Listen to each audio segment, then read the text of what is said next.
carioca, compositor erudito, apaixonado pela música popular. Esse é o maestro Heitor Villa-Lobos.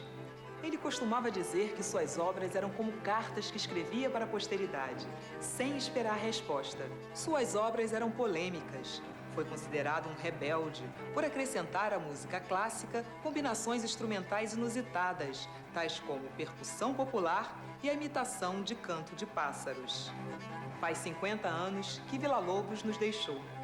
E é em homenagem a esse grande brasileiro que a Multirio apresenta agora o documentário Heitor Villa-Lobos.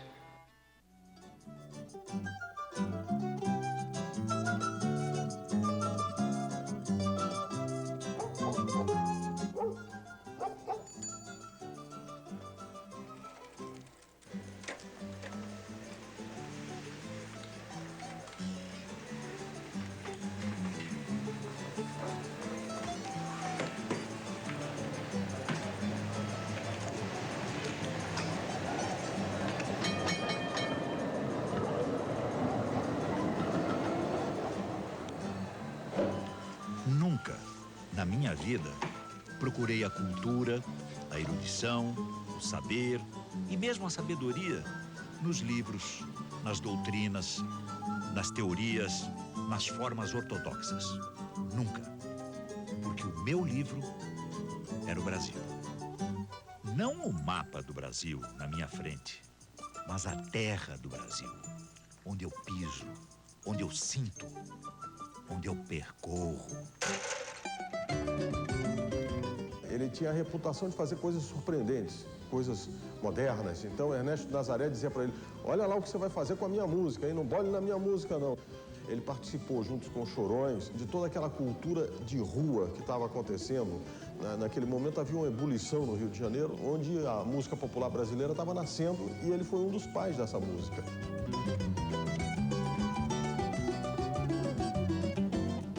O Villa-Lobos parece essas estátuas de gênio, com aqueles cabelos, talvez até essa estátua que está aqui atrás, entende? Ele já parecia, ele tinha uma cabeça de gênio. Ele já tinha um charme que só ele mesmo, ele tinha um cabelo, parecia nós chamávamos ele de ilustre, por causa do cabelo. Ele, quando ficava aborrecido, sacudia a cabeça e o cabelo vinha nos olhos. Então, ele está invocado.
Ora, não é possível que a pessoa não saiba quando nasceu. Se ele não sabe, a família sabe. Então, eu achei estranho que ele desse para um jornalista 1881, para outro 1891, uma diferença de 10 anos. Então, esta irmã mais nova tem a certidão de batismo dela e embaixo tem uma anotação. Foi batizado também o seu irmão Heitor, nascido no dia 5 de março de 1887. Presumivelmente, porque ele teve vários documentos, mas presumivelmente ele nasceu em 1887. tirei uma cópia e levei para o maestro. E ele não gostou nada, porque eu desmontei o cenário que ele fazia.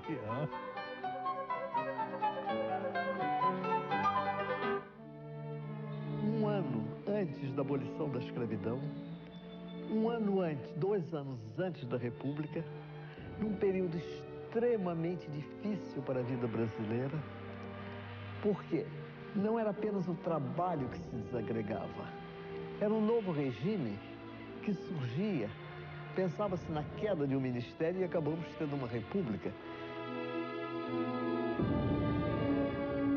O tipo de música que se ouvia era muito diferente do que se ouve hoje nos concertos. Eram popurris de óperas, trechos de sonatas, eram, digamos, um picadinho de música. As bejerretes, as mazurcas, era só uma coisa afrancesada que imperava nos salões. No começo do século, havia muito pouco interesse pela música baseada no nosso folclore, na música chamada nacionalista, que começou com o Brasílio Tiberê, depois houve algumas experiências de Alexandre Levy, de Alberto Nepomuceno, mas que na realidade nunca foram levadas muito a sério.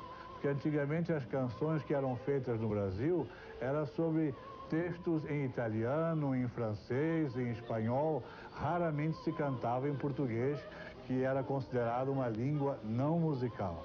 E esse era um espírito que eu acho que o Villa-Lobos foi um cara que ele foi um dos que tentaram dinamitar essa situação com a música dele.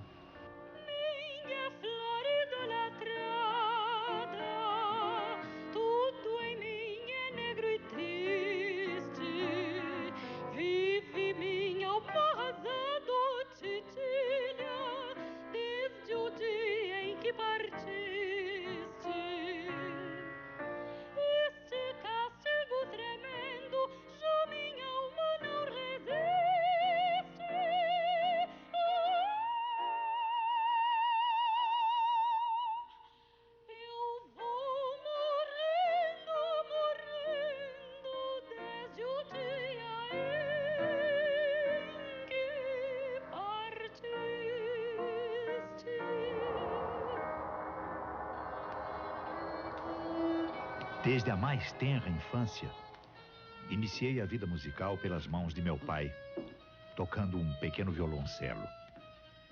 Meu pai, além de ser um homem de aprimorada cultura geral e excepcionalmente inteligente, era um músico prático, técnico e perfeito. Pai de Villa-Lobos, Raul Villa-Lobos, um homem erudito, um homem tímido, de uma família presumivelmente de classe elevada, que teria vindo do norte, mas com registros em Santana de Livramento, no Rio Grande do Sul. Encontra Noêmia Monteiro, filha de um músico popular de Nova Iguaçu, nitidamente de uma classe social muito diferente da dele. Agora, ela tinha pelo marido uma admiração profunda, completa e absoluta.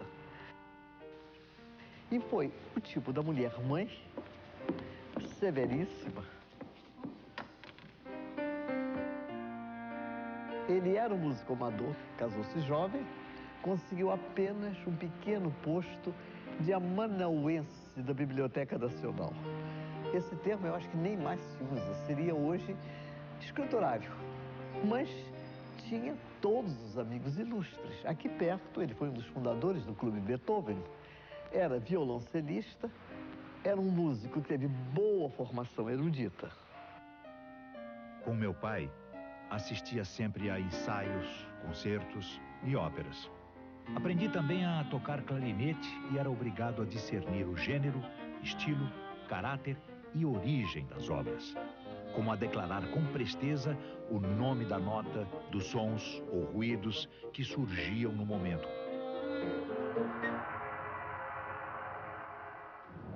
O guincho da roda de um bonde,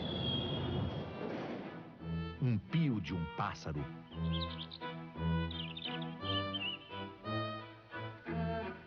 pobre de mim se não acertava.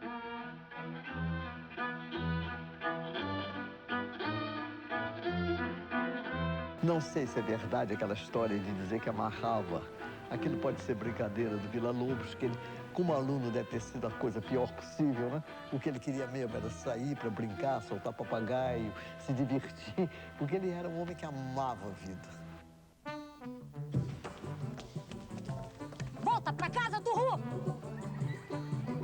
Amava aquela molecagem que a criança de classe elevada não tinha.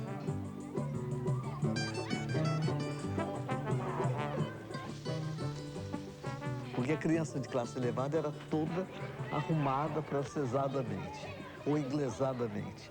E a criança do povo se divertia na calçada, brincava.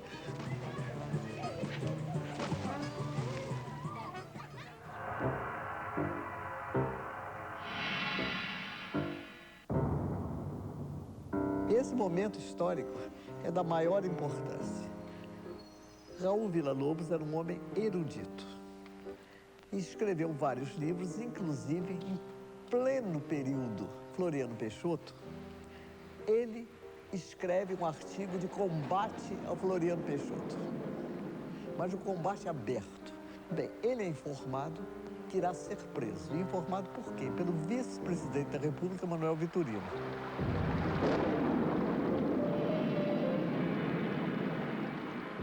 Então, ele, com toda a família, sai e primeiro vai para Sapucaia, do estado do Rio. Daí ele passa para Bicas e em seguida ele vai para a Zona da Mata, em Santana de Cataguases, e passa uma larga temporada.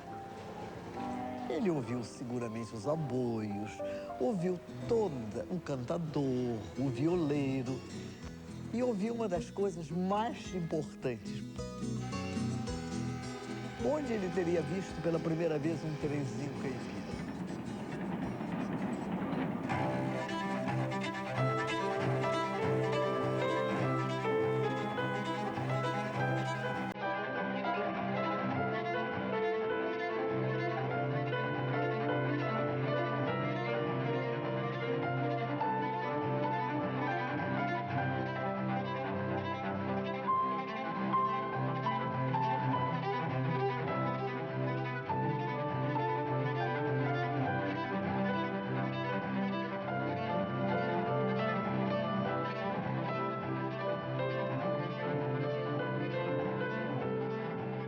Acho muito brasileira a minha música. É sobretudo porque reflete uma sensibilidade absolutamente brasileira. Essa é a minha sensibilidade. Eu não conseguiria ter outra.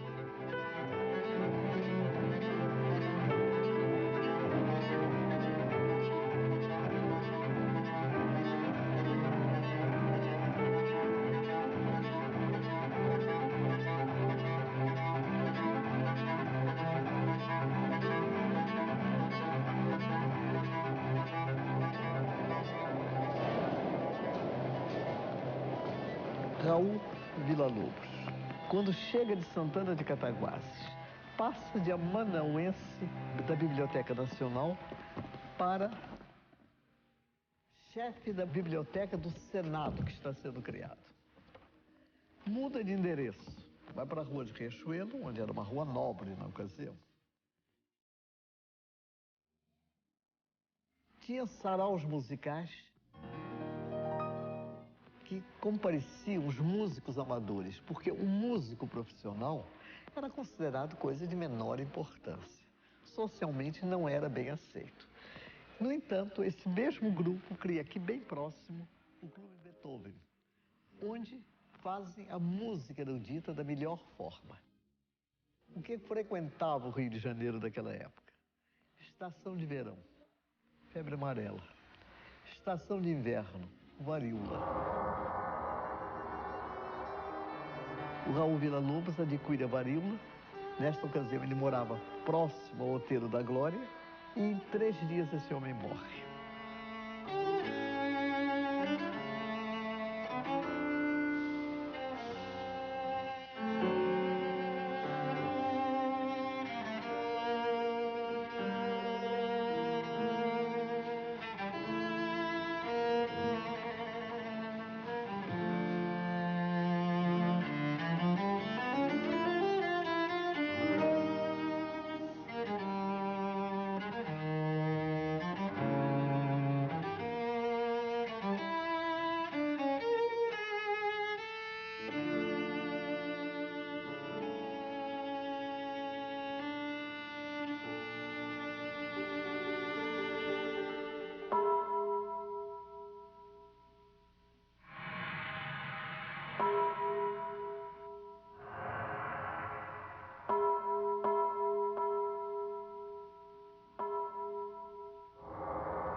de noite já, porque numa rapazinha ele amarrava o violão dele embaixo da cama do estrado, de noite ele tirava e ia se encontrar com os Chorões. Quem eram os Chorões? Era o Donga, Quinca Laranjeiras, Sátiro Bilhar, e o Pixinguinha, e, enfim, o Anacleto. Mas a música dos Chorões era um pouco diferente da música do Carnaval. Era mais uma música instrumental, ela era raramente cantada. Eu poderia comparar, talvez, aquele tipo de música dos Chorões à música de jazz americano, que era só instrumental, em que um instrumento seguia o outro, fazendo variações. A grande paixão da época era o violão, que era considerado instrumento de malandro, de capadócio. E era o período que se construía o Porto do Rio de Janeiro. E quem é que vem para a construção do Porto do Rio de Janeiro? Baianos. E com os baianos vieram samba, vieram todas aquelas coisas temidas pela sociedade. E Villa-Lobos adorava.